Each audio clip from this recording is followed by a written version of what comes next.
Hello, everybody. Welcome back. Going into the conclusion of today's very dramatic episode I of feel like we're going to Roll20. spend some time chewing on that here, right? Like we're not just going to be like, cool, we do Artha and we're done. Bye. Like, Totally. This it's, so this this is this is the part where, because the game, like, it's a character driven game and the characters are important and the stuff that happens is important. Yeah, we're not just going to be like, all right, cool, what are you doing next? We're gonna just sit with this for a No, little we bit. gotta take a moment, Yeah. yeah, So, and talk about so we what. don't have to decide anything now. And even if we're like, this is what we're gonna do, by the time we play the next episode, people may have changed their mind, so we may not stick with them. But I think it's worth just like hanging out and talking a little bit about Having what, that discussion process. yeah, where is the game going? Because the stuff that we talked director's about at the cut, beginning, the right? stuff.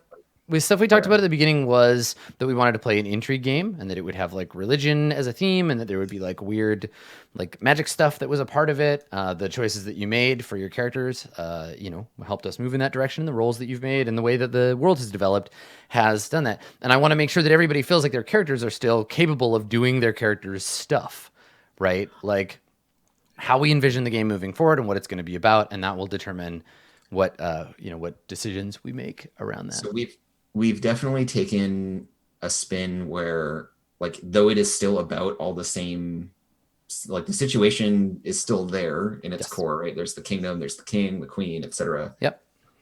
The magical stuff has taken over? in an interesting way has like twisted everything. Mhm. Like it's really like in a like kind of apocalypse world, it's like poetic layer kind of way, it has left its fingerprints on everything. It has made everything strange. Yes. Which like Agatha being a wolf and all this kind of stuff, like to me, I obviously find that all interesting because I chose to make a character who is a witch. Yeah. Yeah, I mean, I think what happened, like with Agatha, and like in this case, if we just stay the course with the game as it is, Agatha and Miro they're just playing their game. They're playing their characters, and you're moving through the world in a way that makes sense for your characters. I want to make sure there's still room for Joy and Alessandra. Now, this was my concern. Definitely, it's before I decide whether I want to play Mira or somebody else. It feels like the setting has changed such that I'm not the person corrupting out. I think you're uncorrupting out. It feels like it's not an intrigue game anymore. Yeah, I feel like I might have gone too far with that. well, no, it's. I don't think it's about that. Like, I think it was always a fairy tale, and it was always like the intrigue was a thing, and it's still a thing, right? It's still a thing. Well, just hear me out. So there isn't, like, here's the thing: if you freeze a bunch of nobles and they all die, it doesn't mean that suddenly no one power struggles anymore. It doesn't mean that there isn't still courtly intrigue, there isn't still drama. It just shifts where it goes. So my envisioning is that the king moves his court or whatever, he moves the kingdom to somewhere safer within Carpathia, probably Alessandra's estate. Alessandra becomes not the queen, but like you get some of what you want, right? In the king, because Like he's the going to de rule. facto- He's going to I rule mean, with you at his side. He obliterated that duel of wits. So No, but whatever the But concept. I didn't say queen. No, Okay. exactly. All Right. right. Yeah, so there's this interesting. There is still tension there. The middle class of rising power has been totally unaffected by all of the supernatural bullshit. It's true. Because they are going to be the adversarial force now. They're going to be like, oh, the monarchy's falling apart. Cool, let's get together and finish the job. Right? Well, but they'll do it in this really pernicious way of like Yes. being here to help you, right? Like, oh yes, in this There- troubling time, like, And that's where it's going to get more intriguing because the rules become unclear, right? These middle class rich dudes are going to like hire mercenaries. They're going to try to put the king in a position where the king is not important anymore, but is still a king, right? Where they're like, yes, my lord, of course you can come to the parliament, my lord, right? Like Yeah, they're like going to he's try in to the phase. They're going to try to phase him out. So my hope, because my GMing of the game, like your stuff, Alessandra, has been like the intrigue has been off screen, but you are in a position where the game is still very much about intrigue, and I very much intend to keep it that way.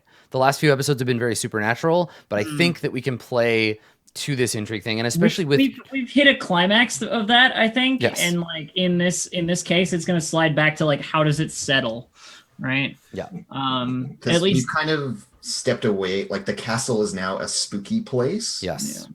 But everything else has just moved away from there, and now we're in this like the mundane place with now over there is the spooky stuff location. Yeah. And so what I envision is now the Dark Queen or whatever will like gather some of the living nobles to her.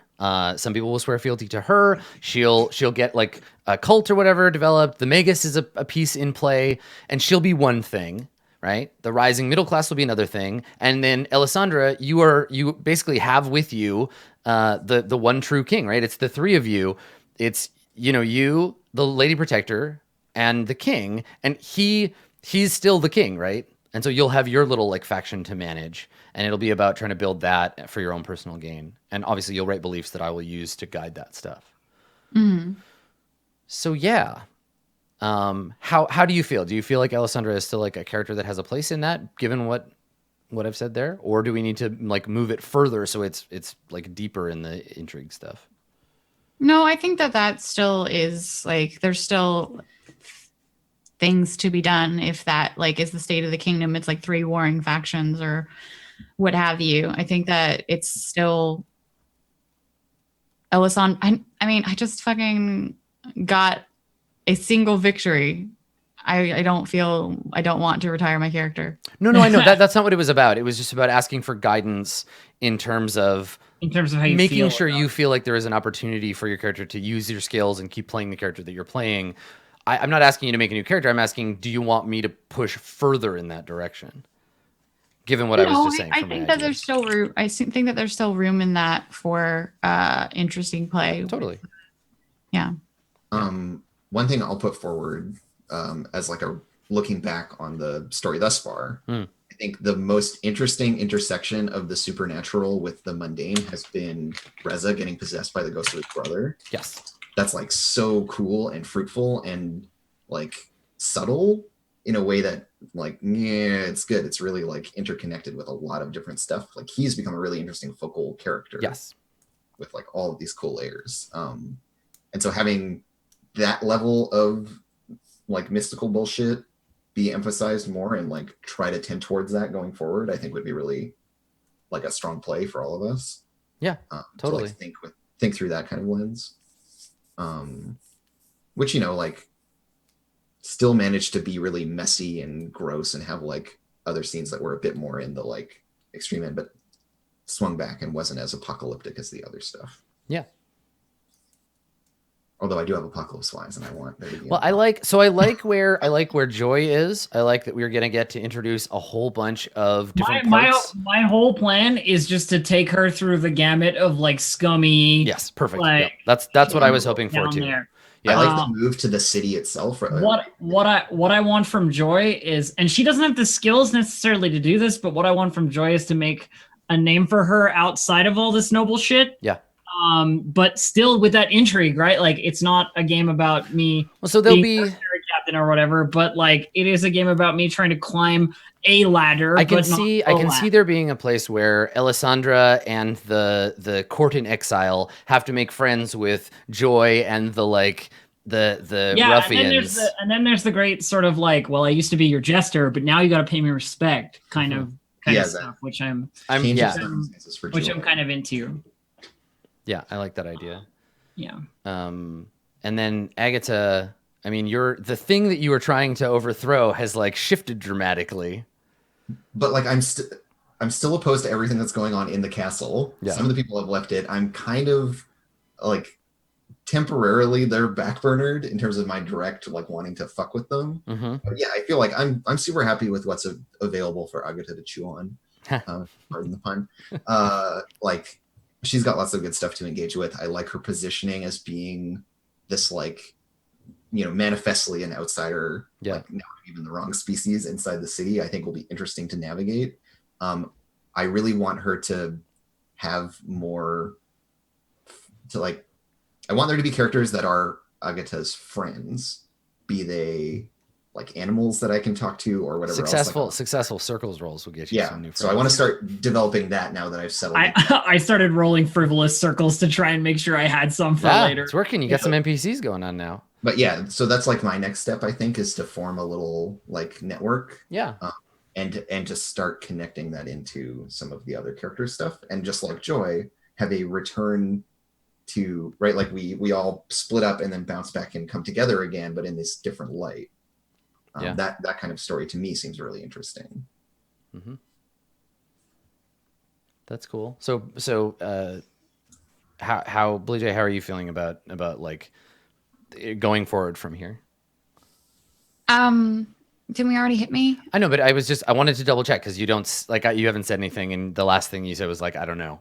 So. Oh, no. I didn't, I thought I was clear. Okay. I'm fine with, I still think that there are things that Alessandra can do. Yeah. I still think that there is a court and there is intrigue, and there is still like, she still has, like I said, she just got one of the things that she's wanted. So I still think that there is more things that she's wanted. Plus now there's like, she has a higher level of power and influence.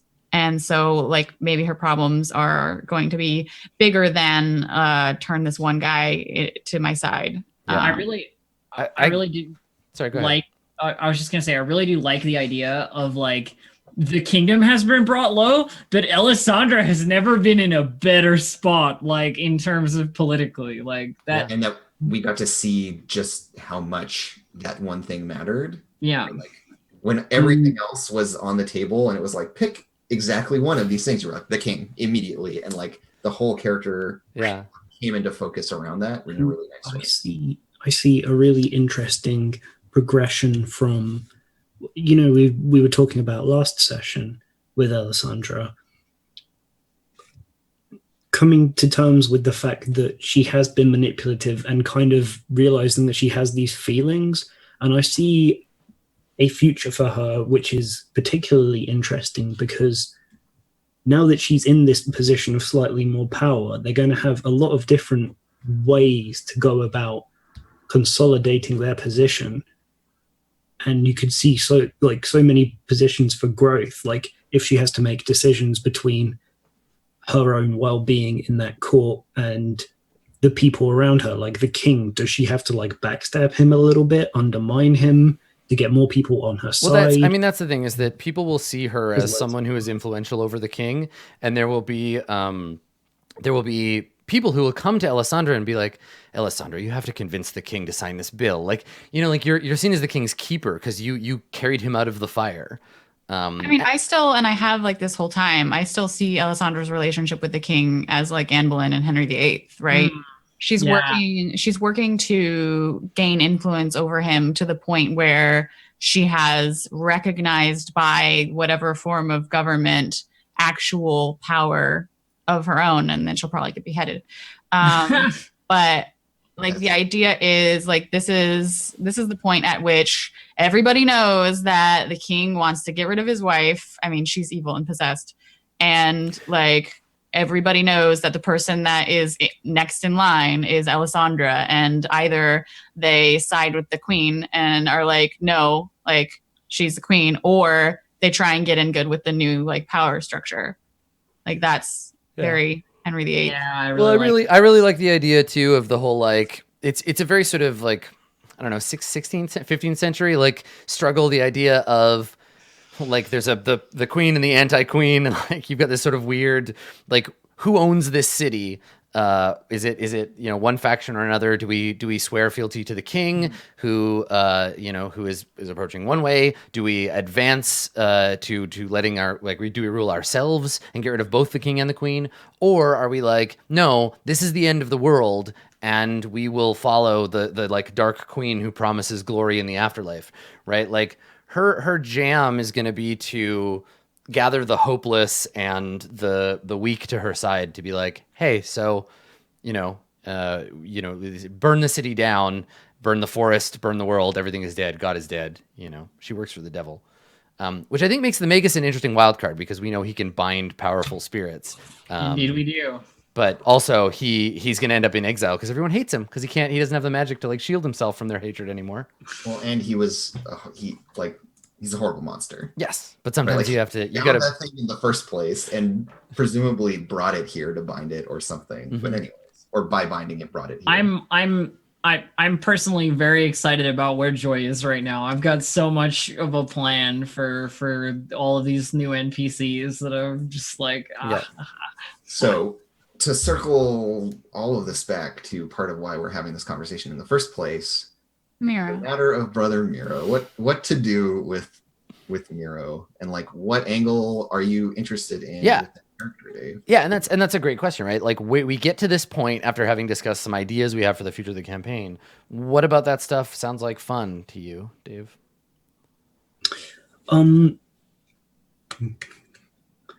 I think the way I would have fun playing Miro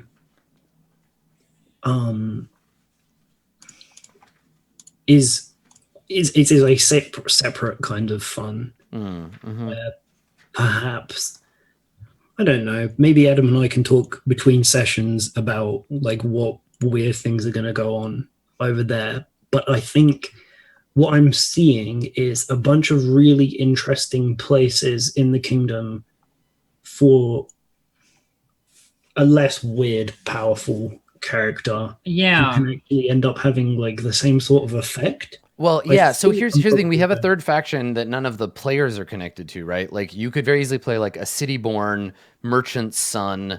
I was thinking of being someone who's either born middle or working their way up and like kind of in that transitionary period. And I don't know quite what it would be yet. On one hand, being a straight merchant would be really fun and interesting because like all the other characters would have a use for me. On the other hand, I really want to play one of the fight roles. The thing about playing a fighty type character in this though is there's not that many people to fight, right? Yeah. Like most of the time, there are not going to be people where the rules are like worth dragging out. Playing a character who's like, I'm a knight who likes to fight people and all my beliefs are about fighting people in duels is a bad fit for the game. I mean, you could be, if you were going to be a fighting character, you would be someone like the King's Protector, where you're not actually fighting most of the time. You're just like alternately. Sworn. I offer you an alternate, which is play someone in the sphere that I am currently in, which is like the scummy underworld sphere, and give them the ability to do those things, but maybe something else, right? Like maybe they're a smuggler, you know, or a booze runner, or maybe they're a pirate. It's you want to be the kind of violent person who also has a political life. Also, yeah exactly. Like Braun from exactly, yeah.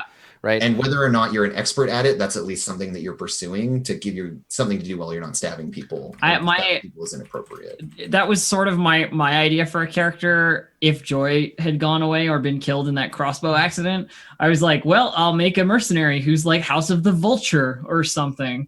What I'm saying as a GM to Dave the player is do not make a character just because you want to use the fight rules a bunch, because you'll be disappointed, because that's not what this game is about. Because we don't have You can play a character who is good at fighting and for whom fight might come up, but if your whole goal is to be like, I pick a fight with this person, or I have people I want to fight, it doesn't mesh, because the game isn't really like about people getting in big complex fights. I think I've narrowed down where exactly I'd like to be in that. Oh yeah. And I really like to play someone who is a cross between a merchant and an inventor, who is like who's maybe it's like proper inventor, maybe it's like a very early economist or someone like that. You want to play Adam Smith? Spearheading the Adam Smith. Yeah, someone who represents this future that we've hinted at of like a mercantile class, all that kind of, right? Like you want someone who's emblematic of all of that. Yeah. And of this possibility that exists for those people. So traditionally, if we look at like Earth history as our guide, which we have been so far, the like Masons were a big part of this, right?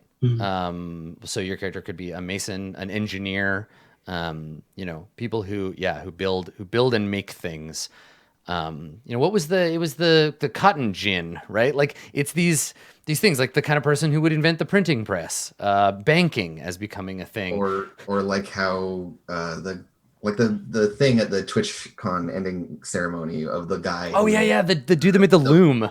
Yeah. Mechanized loom that you could program. That was like one of the first computers. Yeah. And less like, I think when we think of inventor, we think of like mad scientist, like kind of thing. Yeah. But yeah, someone who has a visionary, someone who can see the future.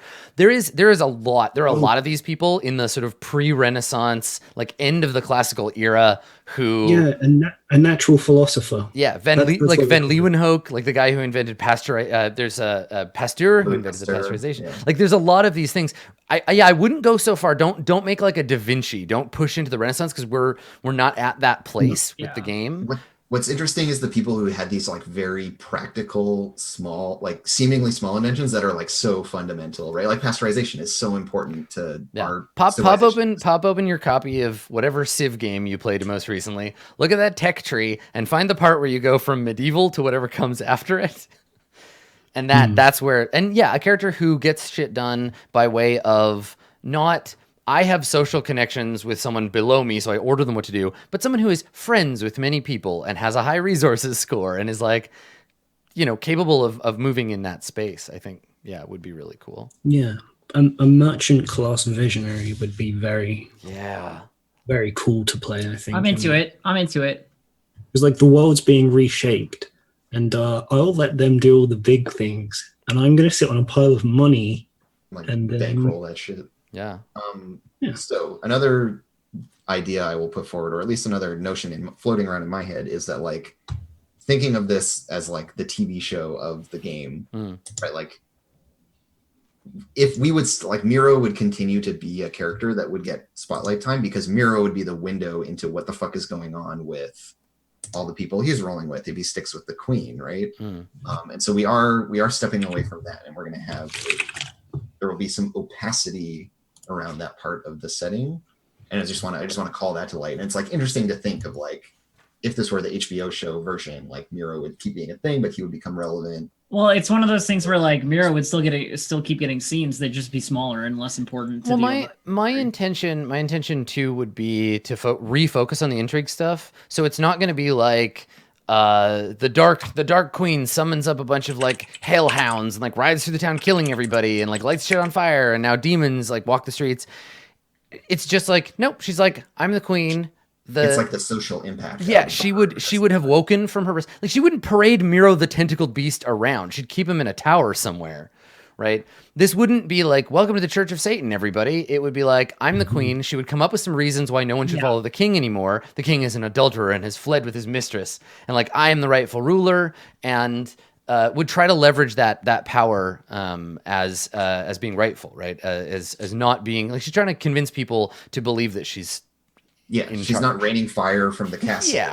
Yeah. So actually reducing, despite the fact that she's a supernatural entity, we're reducing the amount of on-screen supernatural stuff. The thing that springs to mind for me is like the idea of demons and stuff, like within like some settings where it's just like they're possessing you and you're doing things that could easily look like you were doing them, but you're not. It's not you. I mean, I could very easily see her going the opposite direction and being like, the king, the adulterous king and stuff, like they've sinned, and like we need to like get this shit together, and like founding an order of inquisitors in her name and like taking over the church in that direction, right? Or having the very like sweet and gentle kind of totally. So I don't want her to be all like super villainy.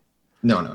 And that all I'm saying is that like to be a supernatural villain, you don't have to look like one. Yeah, totally. Or do these over the top things. Yeah, the like insidiousness of it, I think, is very cool and compelling. Yeah, I dig it. Yeah, cool. Should we hand out some fate? Do we feel like we've got? Yeah. So Dave, you have some thoughts about like character stuff that you wanna that you'll look into, and you and I can talk in between. Yeah, we'll talk in between, but the idea of being someone that Joy gets to know by advancing herself.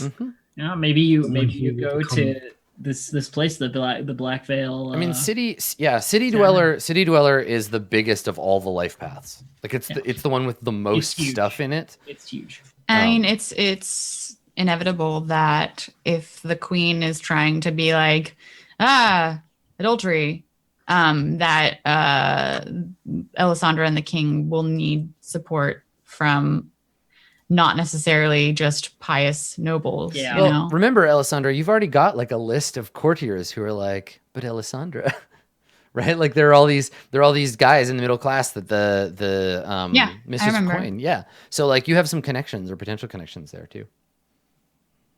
Yeah. Yeah. I'm just looking now. I'm excited to interact with some folks on a level that isn't that I'm on the social level of the dog anymore. Right. They don't just treat you like that as anymore. much fun as that is. I'm interested to see it change. Though I guess I'll have to claw my way up this particular social ladder. I'm keen to see the moment where Joy pulls some like jester shit and just gets slapped in her fucking face for it. Yeah. Oh no, that's not actually how you behave anymore, and no one's gonna put up with that. Right. Yeah. You say something shitty. Ugly truths the shit out of someone is just like, whoa, okay. Yeah, and they don't react in that way of like, oh, they're not dismissing you. It like actually hurts them because they're engaging with you as a Oh like, my God. not that whole like very complicated experience for her of realizing that all of that has changed. Super interesting. Mm. Give me my persona points, Adam. Let's talk. So, okay. All right. So I didn't do anything to do with my first belief, but yes, Agatha of the Dark Wolves. Yeah, you pursued and succeeded. Like you've created this mythology of the wolf of the winter, yeah, right? over a few sessions, I think I've definitely hit this on the head of just like the kingdom is beset by this like now kind of almost like urban legend figure of this wolf. Mm-hmm. So I'm taking persona for that. Definitely do it. That's 100% of my Artha for this session. Let me take a look. Let me take a look at your sheet here. So,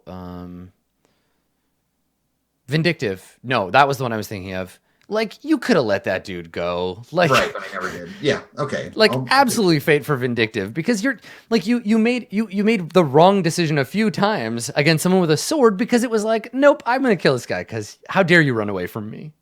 Yeah. Yeah. I like you all need to be afraid of me. Yeah. Which is the very Vindictive. Totally. Yeah. Great. Okay. Joy.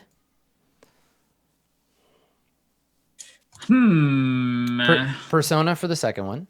Persona for making a friend at a tavern. Yeah. So that's resolved, and I figured that would be resolved, which is why I spent my persona. Mm-hmm. I don't think really anything else. I basically just like got myself set up for next episode. Yeah, basically. Totally. Okay. Alessandra, also persona for you for the second one. Yes, I sought to remain by the king's side, and I was successful. You dropped a nuclear bomb of Duel of Wits. And I did. I don't think any of my instincts came into play. So I have a thought on a reward here that I would like to nominate you for, because there was a moment, I think it was really subtle. I don't know if anyone else like noticed or picked up on that, but you played really hard against an instinct when I expected you to play to it. So when the king got violent with Miro, you like tried to get his attention. Like he was in the midst of like trying to do something violent. And you were like, hey, over here. Yeah, you actually drew attention. You drew a violent person's attention directly towards you. I did do that, yes. Which I thought was really interesting, because it showed that you were more interested in the king's attention and the king as a person than you were in protecting yourself, which is really cool. So I would suggest Moldbreaker as a result of that one, because I think maybe not necessarily telling you to rethink it, but that there is something there about your relationship to violence. I mean, I agree. Like, I made the point that, like, in the previous scene, she had stepped away from Reza for doing, like, the same thing. Yeah. Shouting, saying something angry and then, like, moving toward, like... Mm-hmm. So, yeah, So I think 2 persona for you for this session as your rewards. Okay. Okay, cool. All right. What do the traits have to do to get persona? They have to complicate your character's life or move the story in an unexpected direction. Okay. I don't think jealous went that far. No, not quite. But you'll have an That's- opportunity with that because the only other person who is as close to you, like it's basically you and the king and the king's protector who is in love with him, and they have a relationship. There'll be some opportunities for jealous. Mistreat her because she's close to him, no problem. Fate, lots of fate. All right, so everybody update me where you're at now. Joy, what's your point situation? What do you have for We're fate? sitting at 1 persona, 3 fate. Okay, thank you. Agatha? I'm at 2 fate, 1 persona. Cool. All right, gotta have yours. Alessandra, what are your fate and persona at? 3 persona and 2 fate. Nice. All right, cool. Good. I got all of them. Miro, even though you're going to be moving on to a new character, would you like to do a last review of your beliefs, instincts, and traits?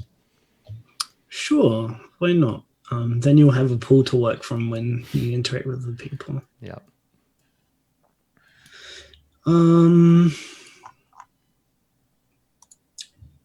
I found out why the divine will of the Angel of Winter was being imposed on the capital in the first place. Mm-hmm. Mm-hmm. I get a percent point for that. It's because none of them are worth saving. Yes, that's true. Yeah. To seal away all the bad shit in Endless Winter. Yep. As a servant of the angels, I did this. I worked towards this. Okay. Learn the state of heaven and find out who is answering my prayers.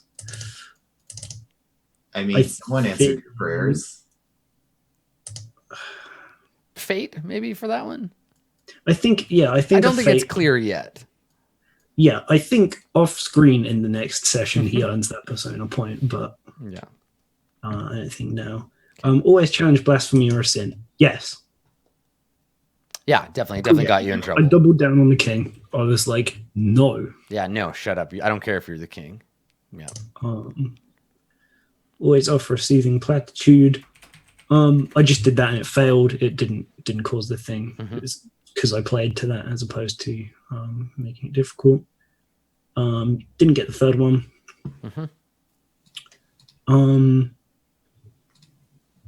Demented and mad, yes, absolutely.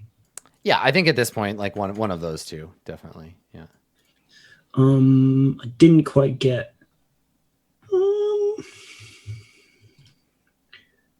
I think that probably covers it. I think that probably covers it as well. There were some more I played, but none that changed it hugely. So 8 fate and 1 persona for Miro. And I will ceremonially gather up Brother Miro, and I will take ceremonially. I will take him to the NPC list. I have a question. Thank you so much for Miro, Dave. You're welcome. I have a question for everybody. Are we doing like some time passing here? Like I feel like that makes sense. I think there must be time skip. And do we want to talk about that now, or are we talking about that later? We won't make any rolls or talk about what we're gonna do because we're gonna need to know what Dave's character is like about. And Dave, you can have as much downtime as they get at the beginning of your new character. So like your character gets a running start, which will count as the time that we use for like for practice tests and all that stuff. Yeah, and just to be clear from my own head, we did 4 to 5 if it was very important life path. Yeah, 4 or 5. 4 life path was the base, and then you guys pushed it to 5. I would prefer 4 if you can swing it. Try to make I would prefer 4 as well. Make a character that's interesting at 4.